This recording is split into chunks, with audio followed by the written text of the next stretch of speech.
Back again with another YouTube video. It's your boy Orion G. Today we're gonna react to 8 WWE wrestlers Brock Lesnar hated wrestling. Let's get right into the video.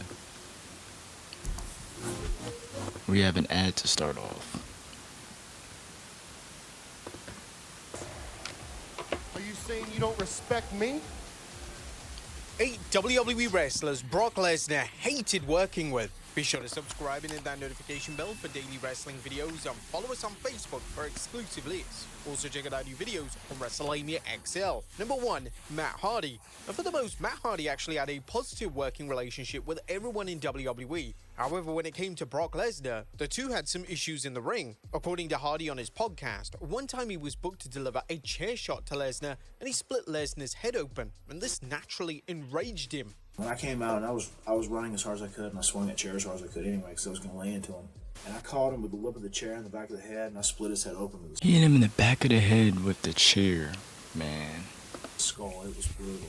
And I remember coming to the back, and I remember telling Shannon, like, I fucked him up. He is not going to be happy. I got to go out here 12 minutes with Brock Lesnar. I know he wants to. But that usually happens with Brock Lesnar. Every time he gets thrown into the steel post, he bleeds. That happened with him and Triple H, I believe. Kill me. I just remember him coming back through the gorilla. He was like, what the fuck? What the fuck, man? Hardy would even state that Lesnar was cocky backstage, which isn't something that Lesnar was known for. Also, too, without a doubt, had issues. They were able to put their bad blood aside whenever they worked together in WWE. Number 2, Shinsuke Nakamura. Now, Shinsuke Nakamura versus Brock Lesnar should have been a huge match on paper. Whilst it was indeed a huge draw in Japan, Nakamura had a terrible experience working with Lesnar. I did not know they had a match against each other in New Japan. Is that New Japan? I could be wrong. According to Nakamura in his King of Strong Style book, Lesnar didn't have any respect for New Japan Pro Wrestling. Dang! Look at Brock attacking people. And he was looking down at Japanese people. That match was seriously rough. First, Lesnar was saying all this stuff about how he respected New Japan, but it felt to me like that was just for show, that he really didn't respect the promotion. Like somewhere he was looking down on Japanese people. I lost the match, and that was the first time I cried at pro wrestling after a match. It was the main event at the Tokyo Dome. This was a pretty hollowed stage, and I knew I hadn't fought the way I imagined I would, and there was like this temperature difference between Lesnar and me. I didn't get the sense he felt any love for pro wrestling. It felt like he was just doing his job. Lesnar didn't necessarily have a personal issue with Nakamura. It was more of the case that he was completely... They should run back another match. Like, they should wrestle in WWE. Y'all let me know. Should they do it? over pro wrestling at this point. Lesnar saw his work in New Japan as a quick way to make money and sent a clear message to Vince McMahon following his WWE exit. Lesnar clearly wasn't in New Japan Pro Wrestling for the love of the game, and this is likely why his behavior rubbed Nakamura the wrong way. The two would interact in WWE, but they never had a featured 1v1 matchup. This would have been interesting to see in a WWE setting, as they could have even played off their prior bad blood. Number 3, Hardcore Holly. Hardcore Holly had his neck broken during a featured match with Brock Lesnar on SmackDown. I remember that spot. Yes, I do. In 2002, it was alleged that Holly was sandbagging Lesnar, and this resulted in Lesnar dropping Holly right on his head following a powerbomb. But once Holly got the all clear to return, WWE would book a main event program between the two. However, fans had little to no interest in this, as the difference in star power was apparent, and Holly had barely broken into the mid-card scene during his WWE run, never mind the main event picture. According to Lesnar in his autobiography, he was livid with working with Holly, and he acknowledged the feud wasn't a draw. Now I have to travel all the way to South Africa to work with Bob Holly? Hold on, 1 second.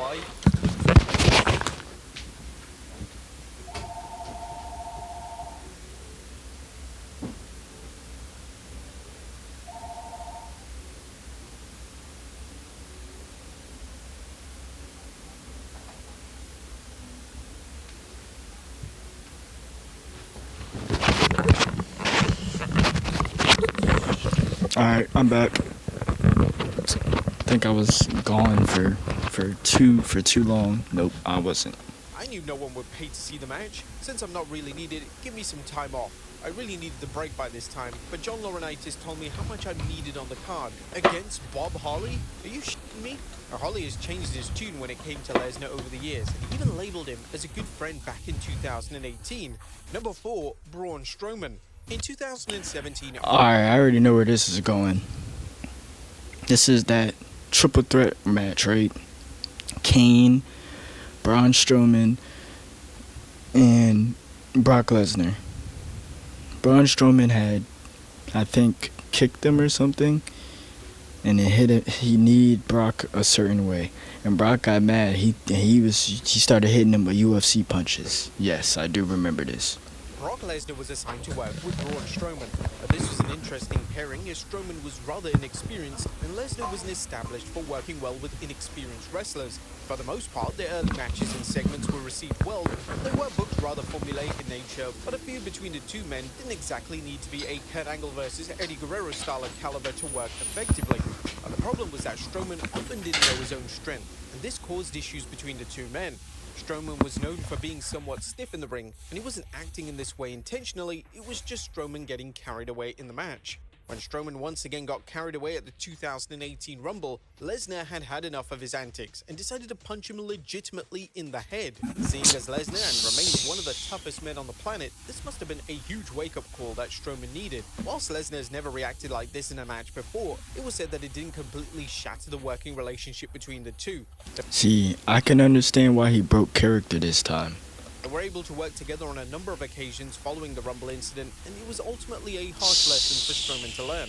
When the two got to the backstage area, they would actually laugh about the situation, as Brock told an I ain't even know they laughed it off. interview with TalkSport, we laughed about it afterwards. It is what it is. We got to the back and I said, hey, my bad. And I said the same thing and we went about our business. We're both grown-ups, we both knew what we were getting into, and at the end of the day, we're both very dominant males and neither of us wants to give an inch. So in the end, we took an inch from each other. Working with Brock, I go in with the mentality that it's a real fight. You have to. I remember the Royal Rumble a couple of years ago. I got a little ants in my pants, so did he, and we threw some heavy hitters at each other and carried on from there. Let's face it, Brock's one of the baddest human beings on the planet, and I enjoy it. I like the physical aspect of it. I didn't get into this thinking it was water polo or tennis or anything like that. I knew this was a full contact sport, and when you're in the ring with Brock Lesnar, it is full contact. Ask anybody that's worked with him. Brock brings a fight, and that's why people pay money to see him. And the next time the two would tussle in the ring together was at Crown Jewel, and we're pretty sure that Braun Strowman had learned his lesson and calmed down.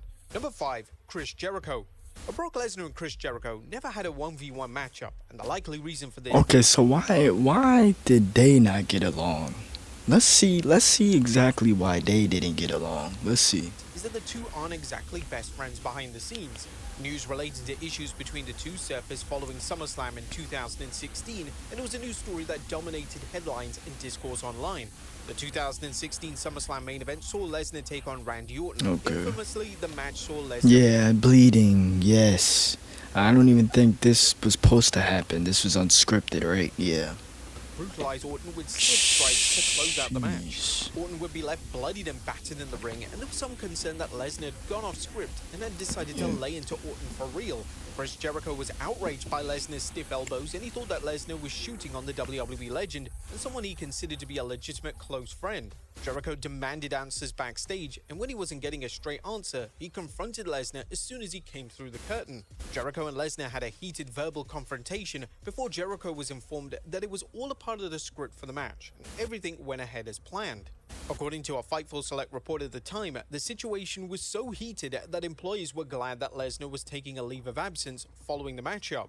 Lesnar hadn't been disliked by any means backstage, but multiple people said that this situation... So the way this is looking is he has a lot of heat backstage with wrestlers. That's what it's looking like.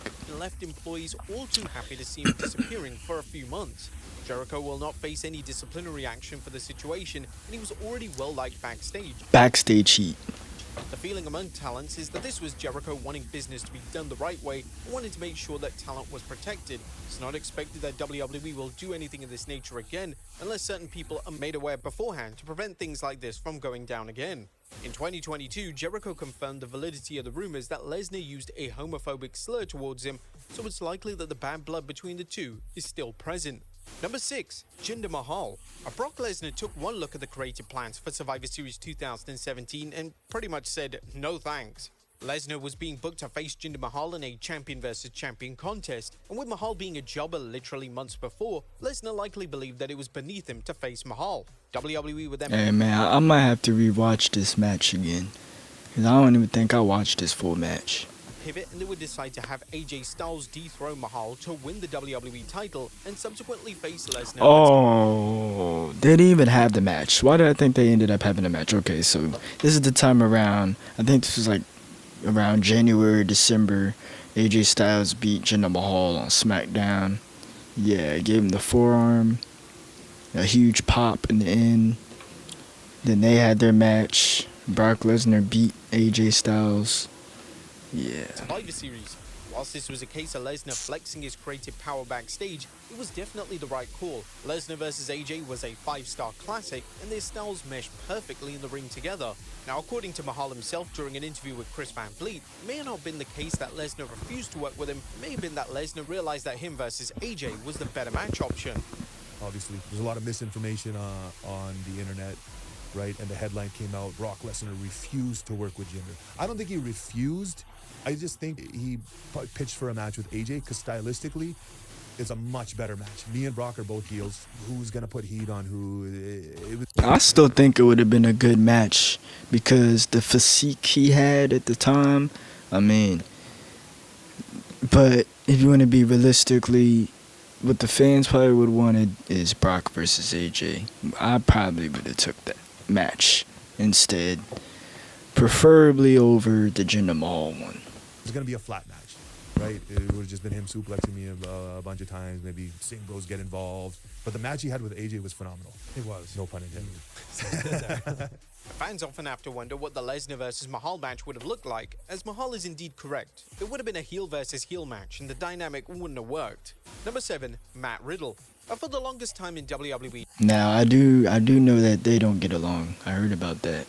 it was common knowledge that Brock Lesnar wanted absolutely nothing to do with Matt Riddle. Lesnar wasn't a fan of Riddle running his mouth, and he even told Riddle directly that they would never work together. During an interview on Signed by Superstars, Riddle claimed that he was initially told he would win the 2022 Royal Rumble, but then Lesnar scrapped the idea.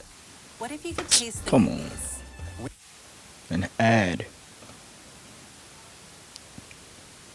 A minute 35 in the ad. He should win instead. I was told at one point, I was gonna win the Rumble and everything else, and then it was a Bobby Lashley beat Brock Lesnar because somebody came in and hit him with the belt and what have you. Then Brock came in, didn't want to do business with everybody, said he was winning. And he won. And like none of the producers, nobody stood up to him and they let him go. So Matt Riddle was supposed to win the 22 Royal Rumble, and Brock didn't like the sound of that, so he. Let me look this up. What am I doing? Get me out of that. Why am I in full screen? Get me out of full screen. Why am I in full screen? Bro.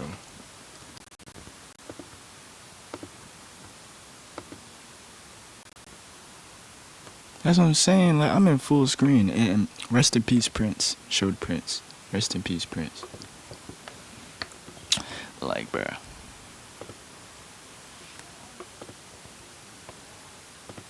Oh, and amen. You see the cross in the background. You know what I'm saying?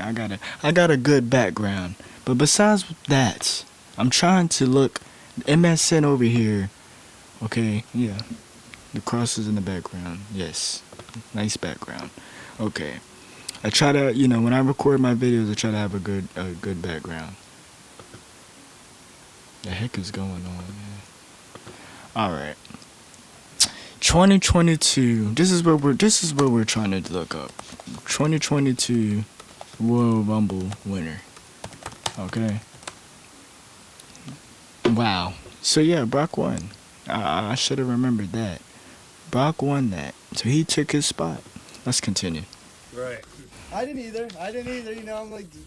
The claims of Riddle being booked to win the Rumble have never been verified. However, Lesnar's 2022 win did certainly come out of nowhere. The rumors of the fact that he never liked Riddle also strengthened at the 2022 Elimination Chamber. Both stars were involved in the WWE Championship Chamber match, and if you notice Lesnar during his entrance, he had a face-off with everyone who was in the pod, with the exception of Matt Riddle. In fact, he completely ignored Riddle as he was walking by him. And number 8, Dean Ambrose. Fans were elated when Dean Ambrose versus Brock Lesnar was announced for WrestleMania 32. The match would be a no-holds-barred matchup, and fans collectively hoped for a throwback-style match that could incorporate hardcore elements and potentially even bloodshed. Sadly, the match was incredibly lackluster, and some would say it's one of the most disappointing matches in WrestleMania history. According to Ambrose, The match ain't that bad. I mean, it looked brutal, right? Lesnar shot down every fun creative idea he had for the match, and Lesnar just wanted to do generic things that fans would see in a standard no DQ matchup.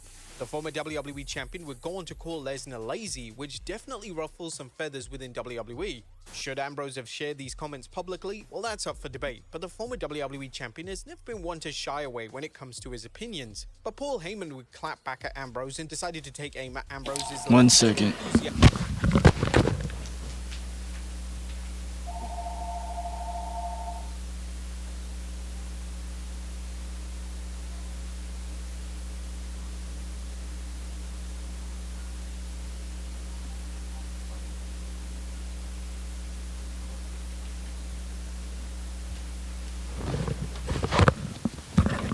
I had to, answer the phone, so I'm back. My bad. Fantastic appearance on the Stone Cold podcast.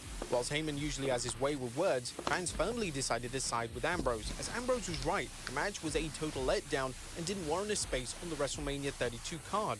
Ambrose and Lesnar would never have a singles match against each other again, which was no doubt Lesnar's executive call. But there you have it, folks. 8 wrestlers. Alright, that was 8 WWE wrestlers Brock Lesnar hated wrestling. Tell me what you guys want to see next in the comments down below. I got more videos. Hold on, let me take my time. That was 8 WWE wrestlers Brock Lesnar hated wrestling. Tell me what you guys want to see next in the comments down below. I got more videos coming. Stay tuned, subscribe, like, comment, and yeah, Uriah out.